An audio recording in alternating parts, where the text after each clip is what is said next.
Pemirsa, terima kasih masih bersama kami di News Pagi bersama saya Yasmin Antania dan rekan saya Camar Haida. Kita ke informasi berikutnya, pemirsa. Keluarga pengusaha Dito Mahendra telah diperiksa oleh Direktorat Tindak Pidana Umum Barreskrim Polri untuk mencari tahu keberadaan Dito. Barreskrim Polri mengultimatum pihak yang mengetahui atau turut membantu Dito bersembunyi dengan jeratan pidana.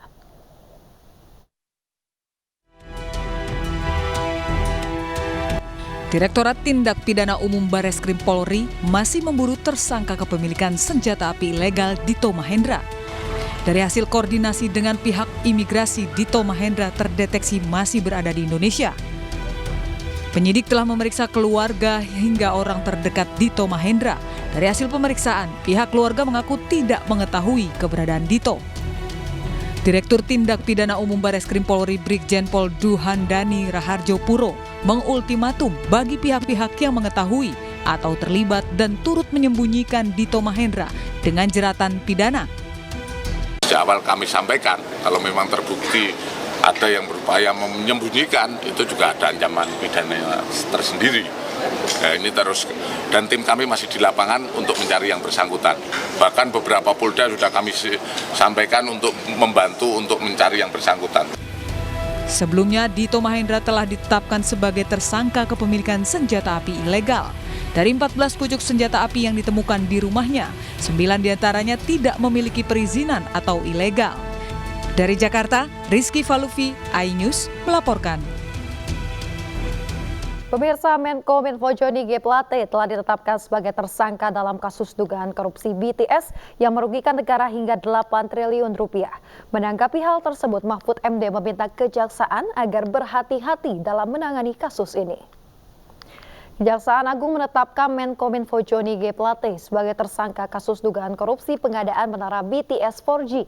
Kejaksaan juga langsung menahan Johnny G. Plate selama 20 hari untuk kepentingan penyidikan. Menanggapi kasus ini, Menko Polhukam Mahfud MD buka suara. Menko Polhukam Mahfud MD menyebut penetapan Menkominfo Johnny G. Plate sebagai tersangka sempat ditunda oleh Kejaksaan Agung. Mahfud mengatakan penyidik menambah waktu untuk mengecek kembali alat bukti agar tidak ada kekeliruan yang berpotensi menimbulkan tuduhan politisasi hukum. Kita berpikir positif saja, ini tidak mengarah ke partai, tapi tindak pidana, dugaan tindak pidana korupsi yang nanti bisa dinilai secara terbuka di pengadilan. Gitu. Saya sudah pastikan Kejaksaan Agung ini ada politiknya, enggak. Justru saya bilang, ya sudah kalau memang 2 alat bukti terpenuhi, ya ditingkatkan menjadi status tersangka. Karena kalau sudah memenuhi syarat kok tidak diangkat dengan alasan kondusivitas politik, maka itu salah. Hukum itu tidak boleh tergantung pada kondusivitas politik. Nanti buktikan aja secepatnya di pengadilan. Ya, pemirsa, usai menetapkan Menteri Komunikasi dan Informatika Johnny G. Plate, Kejaksaan Agung bergerak cepat untuk mengumpulkan sejumlah barang bukti dengan melakukan penggeledahan di kantor Kominfo. Penyidik juga menggeledah rumah dinas politisi Partai Nasdem tersebut.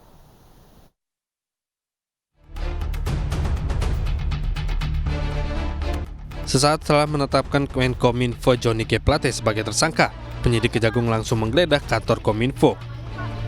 Tim Kejagung tiba di Kominfo sekitar pukul 11:30 siang dengan menggunakan mobil Hiace yang terparkir di halaman Kominfo. Meski sedang dilakukan penggeledahan, namun tidak ada pembatasan pengunjung kantor Kominfo. Terlihat dari pegawai yang masih lalu lalang di sekitar kantor Kominfo. Kejaksaan Agung juga bergerak cepat untuk mengumpulkan sejumlah barang bukti dengan melakukan penggeledahan di rumah dinas politisi Partai Nasdem tersebut. 4 jam melakukan penggeledahan di rumah dinas di Jalan Widya Chandra, Kebayoran Baru, Jakarta Selatan. Penyidik Jaksa Agung Muda Tindak Pidana Kasus Kejaksaan Agung mengamankan sejumlah berkas yang dimasukkan ke dalam 3 box kontainer. Tim Liputan iNews melaporkan. Menkominfo Johnny G. Plate telah ditetapkan sebagai tersangka dalam kasus dugaan korupsi BTS yang merugikan negara hingga 8 triliun rupiah. Kejaksaan Agung kini masih terus menyelidiki kemana saja aliran dana 8 triliun tersebut. Ini telah menimbulkan kerugian negara sebesar 8 triliun 32 miliar rupiah.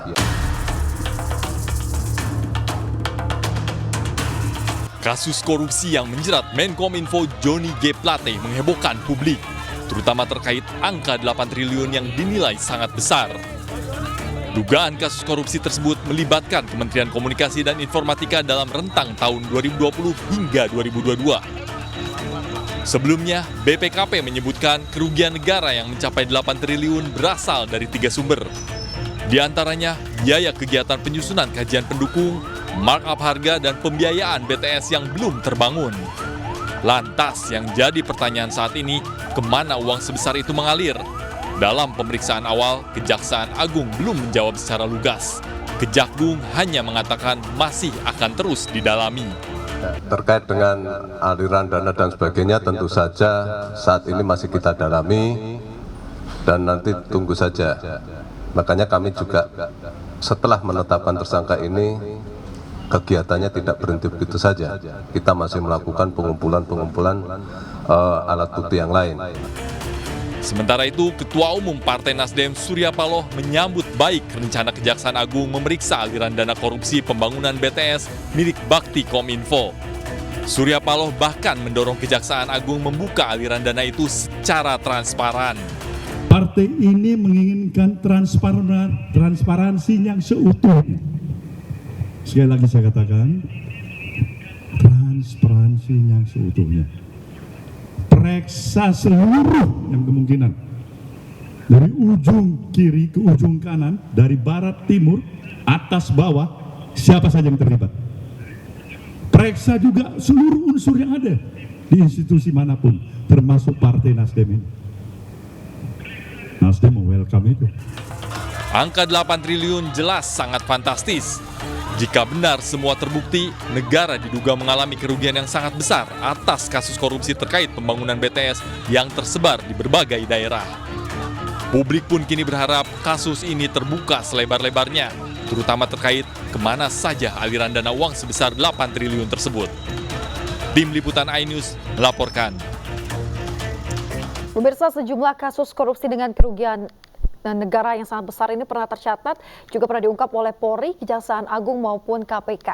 Selain korupsi BTS 4G yang mencapai 8 triliun rupiah, juga ada korupsi Asabri sebesar 22,7 triliun hingga Surya Darmadi dengan kerugian negara mencapai 78 triliun rupiah.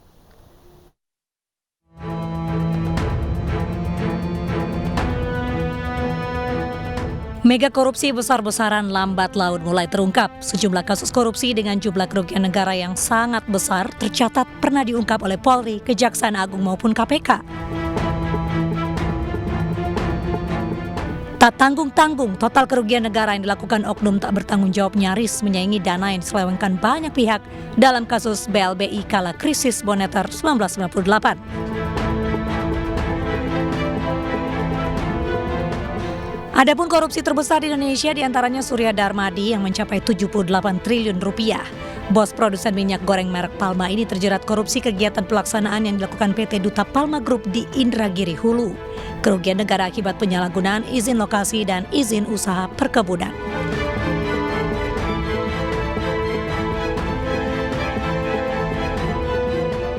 Sementara kasus korupsi PT Asabri telah menyeret sejumlah nama besar di pasar modal. Skandal korupsi ini merugikan negara 23 triliun rupiah. Korupsi yang terjadi berupa pengaturan transaksi investasi saham dan reksadana yang dilakukan jajaran manajemen PT Asabri dengan pihak swasta.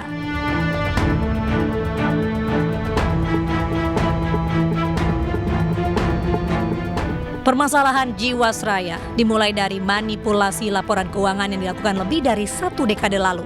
Kerugian negara masing-masing 17 triliun rupiah.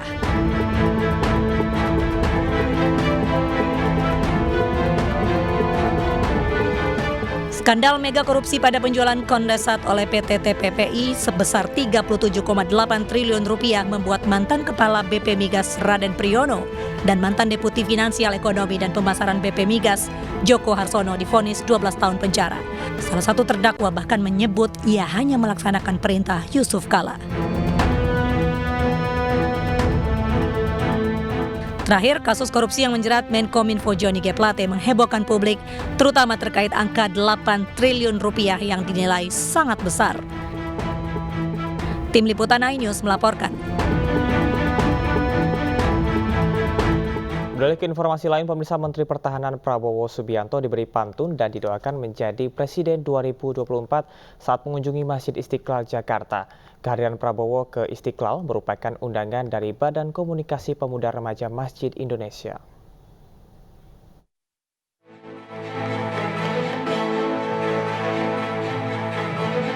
Menteri Pertahanan Prabowo Subianto mendatangi Masjid Istiqlal Kamis siang dalam rangka menghadiri acara Badan Komunikasi Pemuda Remaja Masjid Indonesia. Di awal acara, pantun mengalun, di mana Ketua Umum sekaligus bakal calon Presiden Partai Gerindra ini disebut layak menjadi Presiden 2024. Bukan hanya satu, tapi dua pantun. Prabowo pun membalasnya dengan senyum dan gelak tawa. Dalam acara ini, Prabowo memberikan bantuan simbolis berupa kebersihan bagi 100.000 masjid yang ada di Indonesia. Saya datang silaturahmi halal bihalal, tapi juga saya lihat suatu programnya BKP RMI sangat-sangat bagus. Saya beberapa bulan yang lalu waktu dengar, saya langsung bilang saya mau ikut dukung, yaitu pembersihan masjid-masjid di seluruh Indonesia. Ya. Kalau masjid-masjid yang besar atau masjid-masjid yang dikelola oleh lembaga-lembaga yang besar mungkin bisa terjamin, tapi banyak masjid yang saya kira ada bagusnya kalau kita bantu kebersihannya. Ya.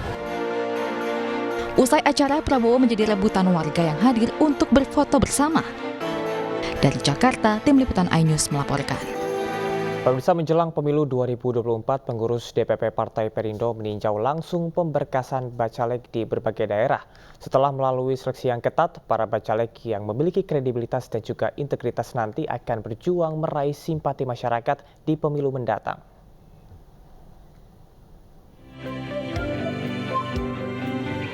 Ketua DPP Partai Perindo Bidang Politik dan Kebijakan Publik, Heri Budianto, meninjau pemberkasan bacalek yang akan diusung oleh DPW Partai Perindo Bengkulu. DPW Partai Perindo Bengkulu akan mendaftarkan 269 bacalek untuk DPRD Kabupaten Kota dan 45 bacalek untuk DPRD Provinsi. Sampai saat ini sudah 85% pemberkasan untuk caleg di Provinsi Bengkulu ini selesai. Dan nanti insya Allah, ya, mohon doanya, mohon dukungannya, pada hari Sabtu ya Pak Ketua, kita akan ramai-ramai ke KPU Provinsi Bengkulu untuk mendaftarkan secara resmi pemberkasan dari Partai Perindo. Di Kabupaten Tangerang, Banten, saya Partai Relawan Perempuan dan Anak Partai Perindo menggelar halal bihalal sekaligus konsolidasi jelang pendaftaran bacalek ke KPU. Tadi kami sudah mendengar informasi dalam waktu dekat ini dari Kabupaten Tangerang akan mendaftar ke KPU, dan di sini ada 2 caleg dari RPH Perindo di Dapil 4 Kabupaten Tangerang. Sementara itu, bacalek Partai Perindo untuk DPR RI Dapil Aceh II, Ihsan Biren, bersama ratusan tokoh masyarakat dan Ikatan Mahasiswa Pasca Sarjana Aceh Jakarta berziarah ke Makam Nasional Pahlawan Cut Nyadin di Komplek Pemakaman Gunung Puyuh, Sumedang, Jawa Barat. Ziarah kebangsaan ini untuk mengenang jasa-jasa pahlawan, sekaligus mencontoh tauladannya dalam memperjuangkan kemerdekaan. Tim Liputan iNews melaporkan. Safari politik kembali dilakukan bakal calon presiden dari PDIP Ganjar Pranowo. Ganjar berkunjung ke Manado, Sulawesi Utara menghadiri peringatan kenaikan Isa Al-Masih hingga melakukan konsolidasi pemenangan Pilpres 2024 dengan partai pendukung.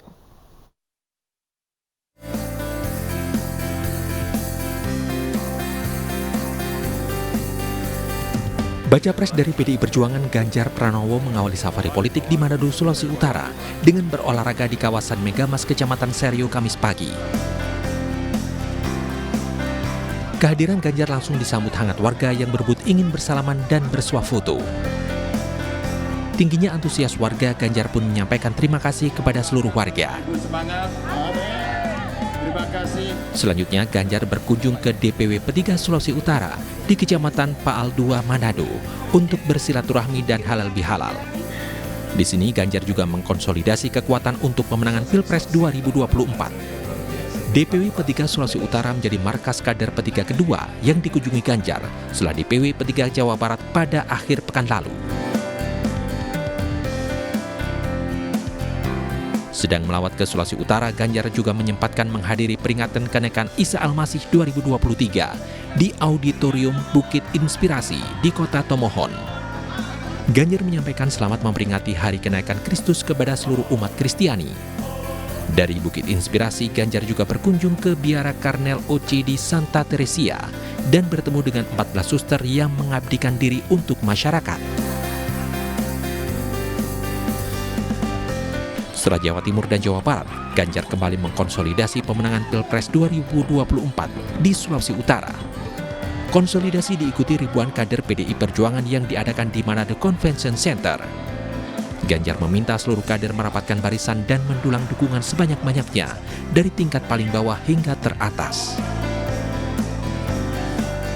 Kita mengambil seluruh kemenangan itu, seluruhnya kita ambil. Hadir DPRD, hadir para kepala daerah, wakil kepala daerah di sini, itu sebenarnya bertujukan perjuangan yang panjang, yang melelahkan, yang solid, tapi menghasilkan itu. Kamis sore, Ganjar menghadiri silaturahmi dan halal bihalal yang digelar oleh pemerintah Kota Manado di lapangan Sparta Tikala. Gubernur Sulawesi Utara Oli Dodo Kambe, Wali Kota Manado Andri Anggro, dan Imam Besar Masjid Istiqlal Jakarta Nasaruddin Umar juga turut hadir bersama Ganjar. Kegiatan diikuti ribuan warga Kota Manado terdiri dari kalangan pelajar, santri, dan masyarakat umum. Masih dari informasi menuju pemilu 2024, pemirsa, dari hasil survei terbaru, Partai Persatuan Pembangunan atau P3 berhasil mendongkrak elektabilitasnya. Menurut PLT Ketua Umum P3 Muhammad Mardiono, naiknya elektabilitas P3 tidak lepas dari konsolidasi yang telah dilakukan dan langkah untuk memperkuat mesin partai. Mardiono optimis P3 mampu menembus ambang batas parlemen yakni 4,1%. Seluruh instrumen partai diminta untuk bergerak menjalankan misi demokrasi P3, yakni mendengarkan suara arus bawah baik internal maupun eksternal. Hal ini disampaikan oleh Muhammad Mardiono saat hadir di Semarang, Jawa Tengah untuk mengukuhkan Bacalek P3 dan melantik PWWPP Jawa Tengah.